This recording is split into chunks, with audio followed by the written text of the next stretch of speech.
Hi there, welcome to Kneppyinvests.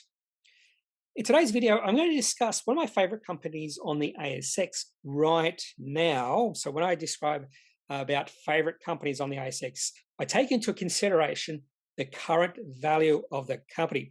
And when I think of Clinuvel's current valuation and the rate of growth the company is experiencing, the fact that the company is profitable, generating prodigious amounts of cash flow in their business, and have really high margins, which means a company could significantly grow the cash flow over the next few years. And what they're doing is beneficial to a lot of people out there. There's not a lot not to like about this company. Probably only negative thing I could think about Clinuvel right now is the chart. The share price has dropped significantly, but that gives us opportunity to buy this great company at much better valuations. And probably the only other thing I could think of to maybe not like about this company is just some of the remuneration they do have for the CEO. He gets paid a lot. But in saying that, the CEO brought this company from the brink of disaster, the brink of bankruptcy, and has turned this company into a great company. So I think he deserves everything he gets. Another thing to really like about Clinuvel is they don't have to provide any more Appendix 4Cs or quarterly cash flow reports to us according to the rules. So the ASX have told them, you don't have to do this anymore. But their company has decided for full transparency reasons and to continue updating investors on a regular basis. They could continue issuing Appendix 4Cs or quarterly cash flow reports for the foreseeable future. Now, I do like companies updating on a regular basis every 3 months. I think every 6 months might be okay. Every year is way too long. There are some people out there who think companies should only update us every 1 year, maybe even 2 years. I think that is way too long of a period. Those are the sort of people who think you should just buy a company now and just hold it for the next 150 years. I think that would be an utter mistake.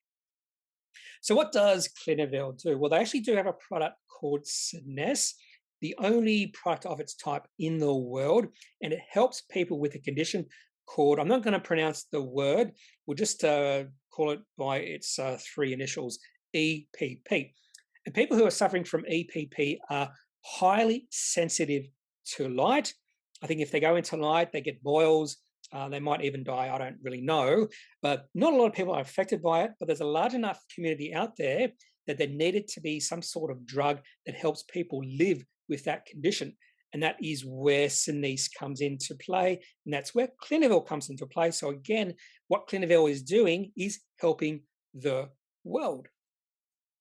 Not only is Clinuvel selling Scenesse implants right now, and to get maximum or provide maximum benefit for the person with the implant, they are done at certain times of the year, just before summer. That's why there is a bit of seasonality to Clinuvel's receipts. You'll be able to see that seasonality when we look at the receipts history later in this video. But they also have a lot in the pipeline, a portfolio of melanocortins.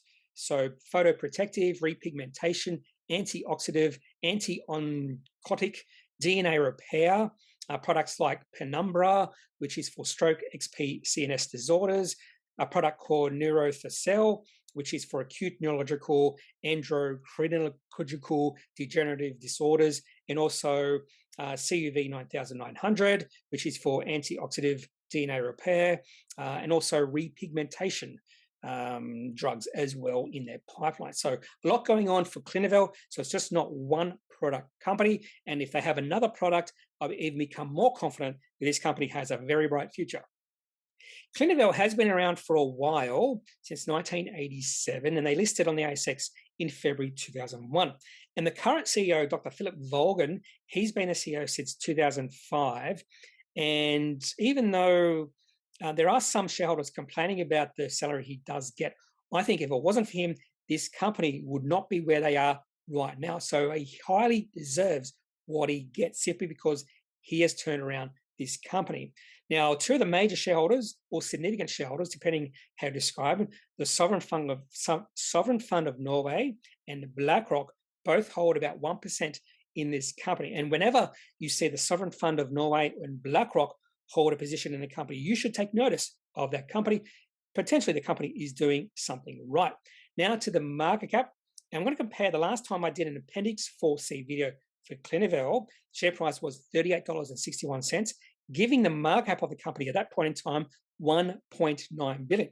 Share price has pulled all the way back to $15.39. So right now, the market cap of Clinuvel is $760 million. And in my opinion, that is quite cheap for this company, which is growing at a significant rate.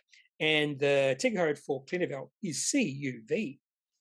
Now, let's have a look at the financial state of the company. And just to prove how strong this company is growing, or quickly this company is growing, I'm going to compare the trailing 12 months financials, revenue, operating cash flow, and profit to financial year 2016. Revenue has grown from 6.8 million to 51.51 million.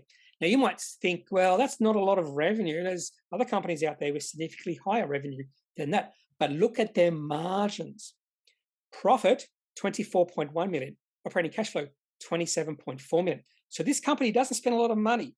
And as much as the revenue grows, most of that growth in revenue goes to the bottom line. This is not like a SaaS company who's growing their revenue at a quick rate, but is also growing their cost base at a quick rate. So they'll never become profitable, never become operating cash flow. So this is a much higher quality company than a SaaS company, in my opinion. I'm sure there's going to be people out there who disagree with that.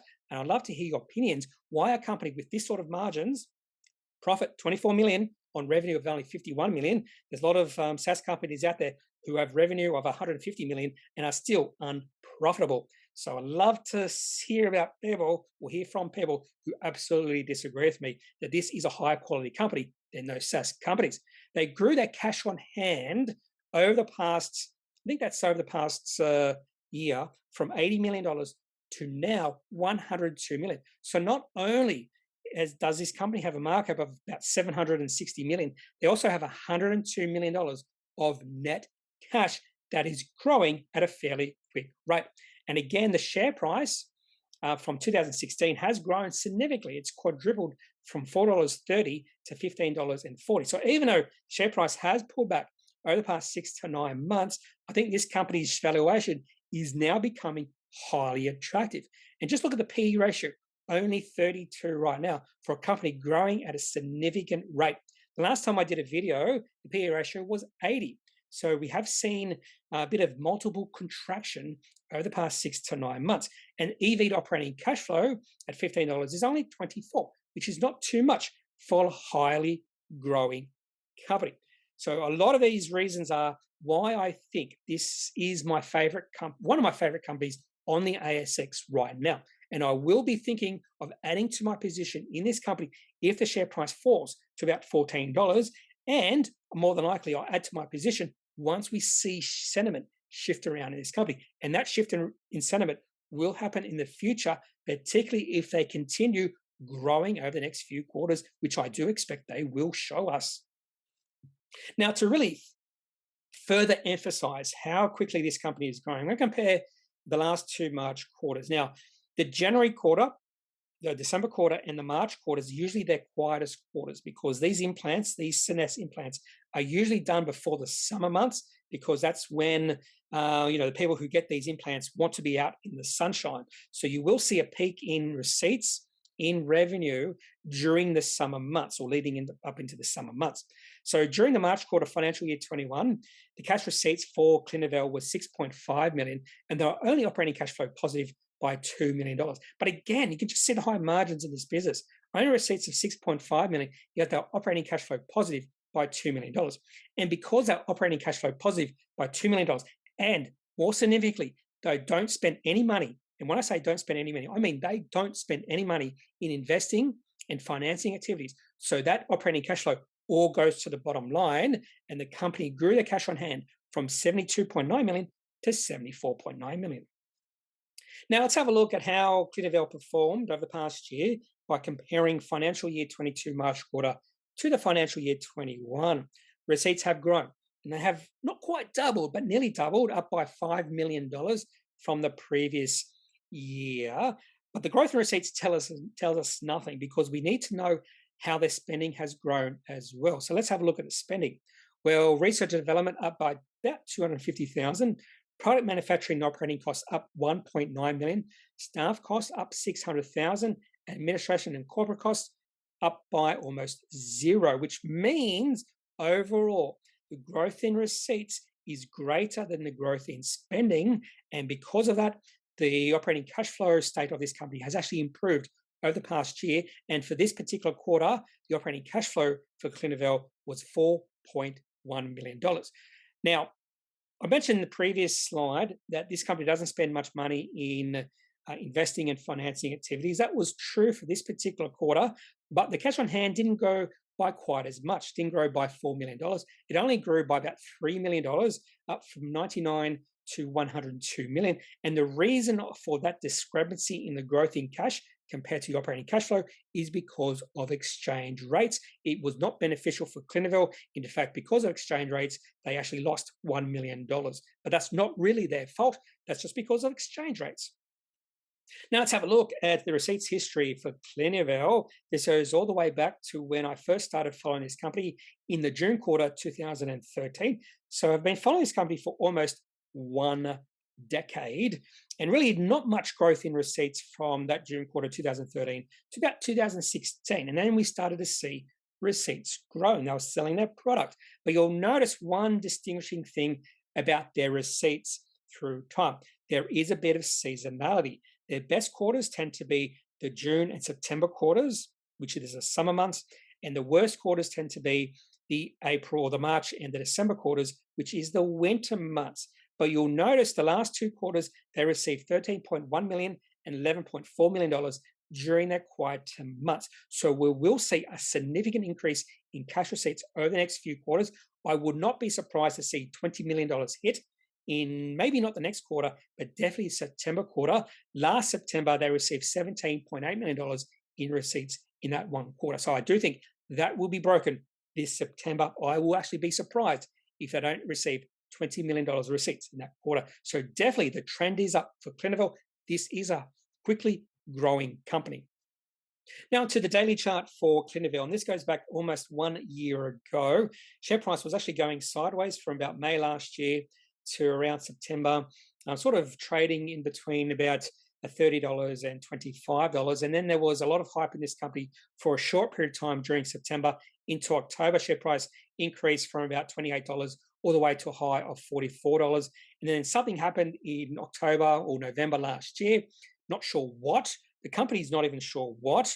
They actually did receive an ASX price and volume query to try to explain why the share price dropped a significant amount in November, and they could not explain it. But that sent in trend, the share price trend that was downward, and the sentiment in this company shifted from positive to negative on a dime. And the share price keeps on decreasing, even though the financial performance of this company keeps on improving. And that horizontal dashed line is the COVID-19 lows. I can't believe right now that Clinuvel is trading at the COVID-19 lows. I think the market is just panicking. The market is unsure about this company right now. And I think this gives us an opportunity to buy this high quality ASX company for a much better value than it was just 9 months ago. As we take a look at Clinuvel's weekly chart, this goes back to July 2017, there does seem to be a fair bit of volatility, particularly the sort of the medium-term volatility in the share price of this company. It does go through some medium-term trends. So if we go back from July 2017 all the way through to about July 2019, share price rose from $6 all the way to a high of $40. And then over the next year, the share price actually fell from $40 all the way back to $14 or $15. And then the share price went on a run, going from $14 all the way to a high of $44 over the next year and a bit. And then over the past 9 months, the share price has fallen from $44 to about $14, $15. So again, I think this gives us an opportunity to buy this company at really good valuations, particularly because it is growing at a significant rate. I'm not sure why the market is selling off on Clinuvel right now, whether it is a bit of negative sentiment around the CEO because of his salary. That would be absolutely silly if that is happening. And if this company continues to grow at a significant rate, a share price of $14 or $15 would look absolutely absurd. That's all I have for this video on one of my favorite companies on the ASX right now, Clinuvel. And one of the reasons it's one of my favorite companies is because of the valuation and the growth rates we've seen this company in the past, and I think we'll continue to see in the future. If you do have any thoughts about this company, any questions, I'd love to hear those. So leave in the comment section of this video. If you are a bear on Clinuvel, if you think this company is still overvalued and you can understand why the market is selling off, I'd love to hear from you. I want to hear about, read about the opposite side of the story here. I just can't see it, but just because I can't see it doesn't mean it's not there. There is a reason why the market is selling Clinuvel right now. I can't see it, but doesn't mean it doesn't exist. So I'd love to hear from those bears in regards to Clinuvel. So just leave it in the comment section of this video. Otherwise, I am not a financial advisor. If you do need financial advice, make sure you seek out someone who is qualified and can speak to your own financial needs. That's it for this video. Have a good day. Bye.